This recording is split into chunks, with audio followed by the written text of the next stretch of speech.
Someone listening needs this reminder. Being unseen hurts. You're not dramatic for feeling it. You're human. The empty chair at the table.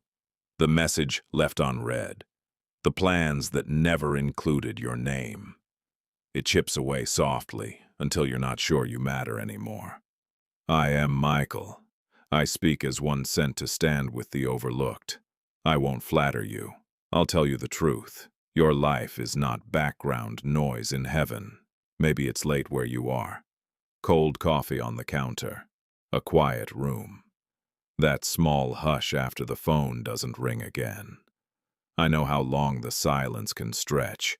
You've carried yourself through days that didn't return the favor. You've smiled so others won't worry. You've tried not to make it about you. But the ache still shows up, right behind the ribs. Hear me. You are not a burden for wanting to be remembered. That longing is holy. It's proof you were made for belonging.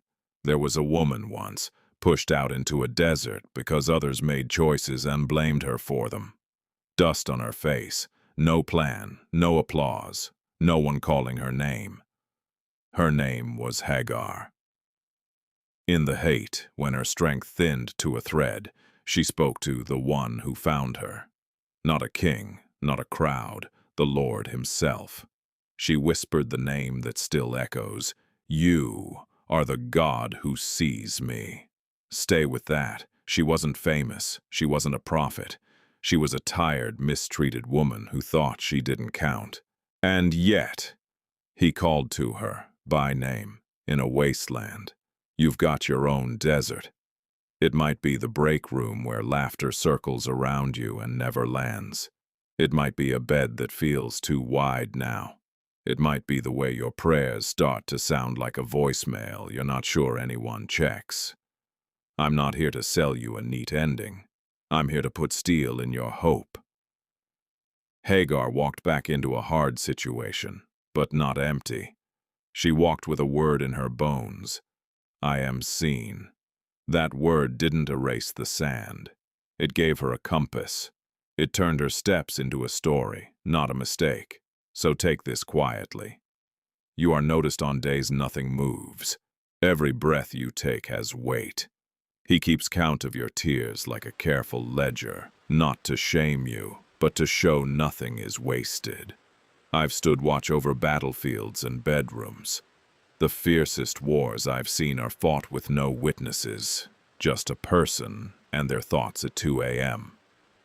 You don't lose those invisible wars alone. Scripture carries a line that refuses to fade. See, I have engraved you on the palms of my hands. Not penciled in, not sticky noted and lost. Engraved. You are not an afterthought in the mind of God. You may say, if I'm written there, why do I feel erased here? Because this world is loud and clumsy with souls. It forgets what it should remember. It celebrates noise and misses steady faith. But heaven does not need reminders. Your name is held where hands do not drop what they carry. Think of this evening or morning, whenever you're hearing me. You did the brave thing already. You showed up. That counts. Staying tender when you feel invisible. That's courage the earth rarely rewards, but heaven honors.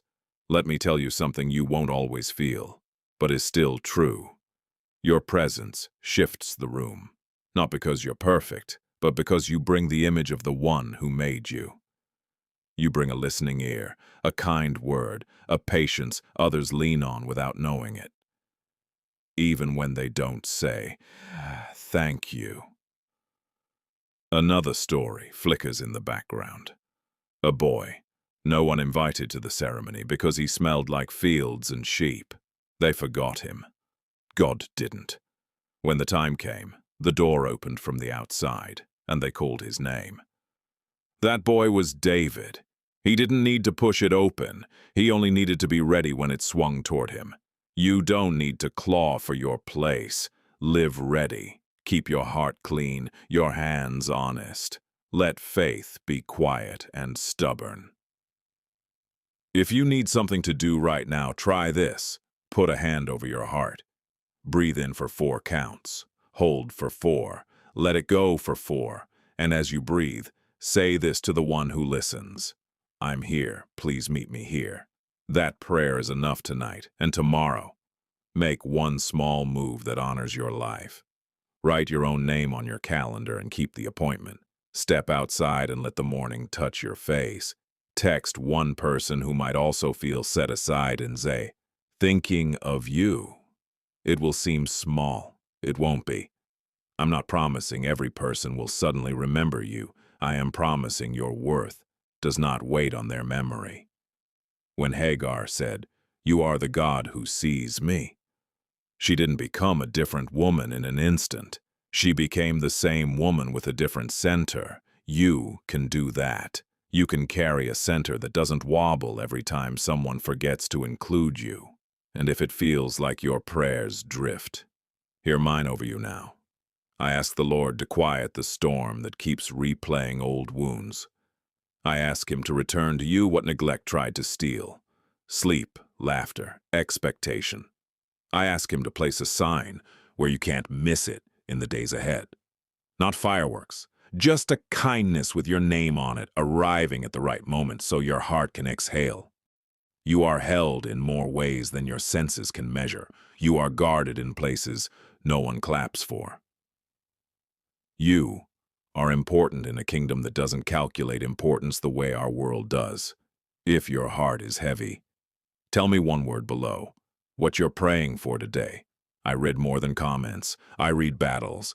And if you need a steady voice like this again, you're welcome to stay. There will be a daily strength here. Now I'll leave you with this stillness. No rush, no closing performance, just a quiet blessing. May the God who found Hagar find you in your room tonight. May He trace your name, engraved where it cannot fade. May your mind unclench.